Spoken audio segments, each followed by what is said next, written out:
Alors que la conférence sur le climat se déroule en ce moment à Varsovie, en Pologne, on va se demander tout de suite s'il y a un lien entre le réchauffement climatique et les catastrophes naturelles qui semblent être de plus en plus nombreuses dans le monde. Vous allez tout comprendre. Bonjour Jean Jouzel. Bonjour Thomas Soto. Vous êtes climatologue, vice-président du groupe scientifique du GIEC, le groupe d'experts intergouvernementaux sur l'évolution du climat.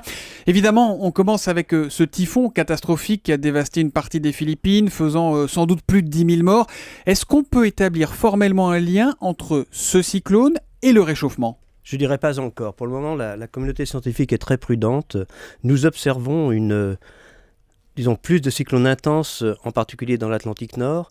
Ça sera peut-être vrai quand on tient compte de Haiyan et des typhons récents dans le Pacifique, mais pour le moment, il n'y a pas d'attribution de cette modification des cyclones, de leur intensification par rapport au réchauffement climatique. Ça veut dire qu'on n'a pas la preuve scientifique, mais il y a quand même des faits, il y a de plus en plus de phénomènes extrêmes, tout à fait. De plus en plus régulièrement. C'est une impression ou c'est la réalité, non, ça ? D'abord, ce n'est pas une impression. Il y a aussi les phénomènes extrêmes qu'on lie au réchauffement climatique. C'est le cas des canicules et des vagues de chaleur à répétition. Les incendies en Australie, il y a quelques semaines. Les incendies en Australie, tout cela, là, il y a une attribution de fait sur les vagues de chaleur, il y a une attribution de fait aussi sur certaines grandes inondations, sur certaines sécheresses, mais nous restons très prudents pour les typhons, simplement parce que nous n'avons qu'une cinquantaine d'années de données. Cette fois encore, 190 pays sont réunis pour un grand raout à Varsovie, on le disait. C'est la 19e conférence de l'ONU sur le changement climatique.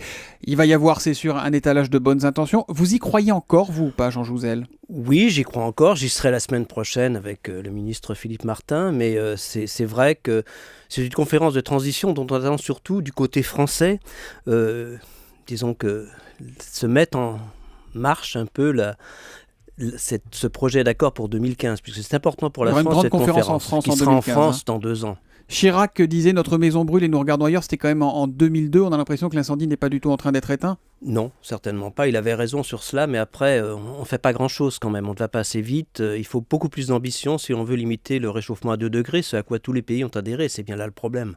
Chez nous, ça donne quoi ce réchauffement ? Parce qu'on voit qu'il y a de plus en plus de pluie. On a eu un printemps pourri, là on a un automne qui est très pluvieux. Il y a eu Xynthia il y a quelques temps, de plus en plus de tempêtes. Quels sont les risques chez nous vraiment ? On a une certaine prudence, là aussi en France, sur l'attribution, mais ne serait-ce que les glaciers, par exemple, nos glaciers alpins qui reculent, là il y a un lien... disons en tout cas avec le réchauffement qui se passe en France. L'élévation du niveau de la mer, c'est pas neutre. Nous aurons des régions côtières qui seront aussi affectées. Si on va est-ce que l'île de Ré peut disparaître un jour, par exemple ? Être coupée en 2, semble-t-il, ou en tout cas c'est une possibilité. À quelle échéance ? Disons que 50 cm, 1 mètre, ça peut être dans la deuxième partie du XXIe siècle, oui. Avec d'autres conséquences, c'est peut-être plus de sécheresse sur le pourtour méditerranéen, des canicules qui deviendront plus fréquentes, beaucoup plus fréquentes dans la deuxième partie du XXIe siècle. Tout cela, évidemment, c'est ce qu'on souhaiterait éviter en allant vers une société sobre en carbone à marche forcée. Jean Jouzel, moi on m'a appris au collège que la France était un pays au climat tempéré. C'est fini ça ou pas ? Non, ça reste un peu ça, mais c'est vrai que notre climat va changer. Ce sera un climat complètement différent que nous léguerons même pas aux générations futures, à nos petits-enfants.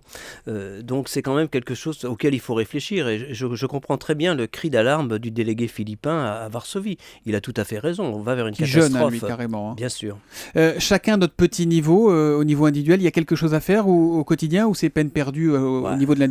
En France, Thomas Soto, la moitié des émissions sont liées à nos gestes, à notre comportement de tous les jours, la façon dont on se déplace, la façon dont le domestique, dont on se chauffe chez toi. Oui, dont on se chauffe chez soi. Oui, on peut faire quelque chose. Donc sur cette partie-là, au moins, donc on prend moins la voiture. Donc, des économies d'énergie. Il y a beaucoup de choses à faire à titre individuel, mais l'État aussi doit jouer son rôle. Les entreprises doivent en bénéficier. Il y a aussi un dynamisme économique à construire autour de cette lutte contre le réchauffement climatique. Et il faut y croire, c'est clair. Il faut y croire et nous sommes tous responsables de ce réchauffement. Donc nous pouvons tous agir, c'est ce que vient nous dire Jean Jouzel, avec quand même un message d'optimisme. Merci beaucoup d'être venu ce matin sur Europe 1. Bonne journée Jean Jouzel. Merci.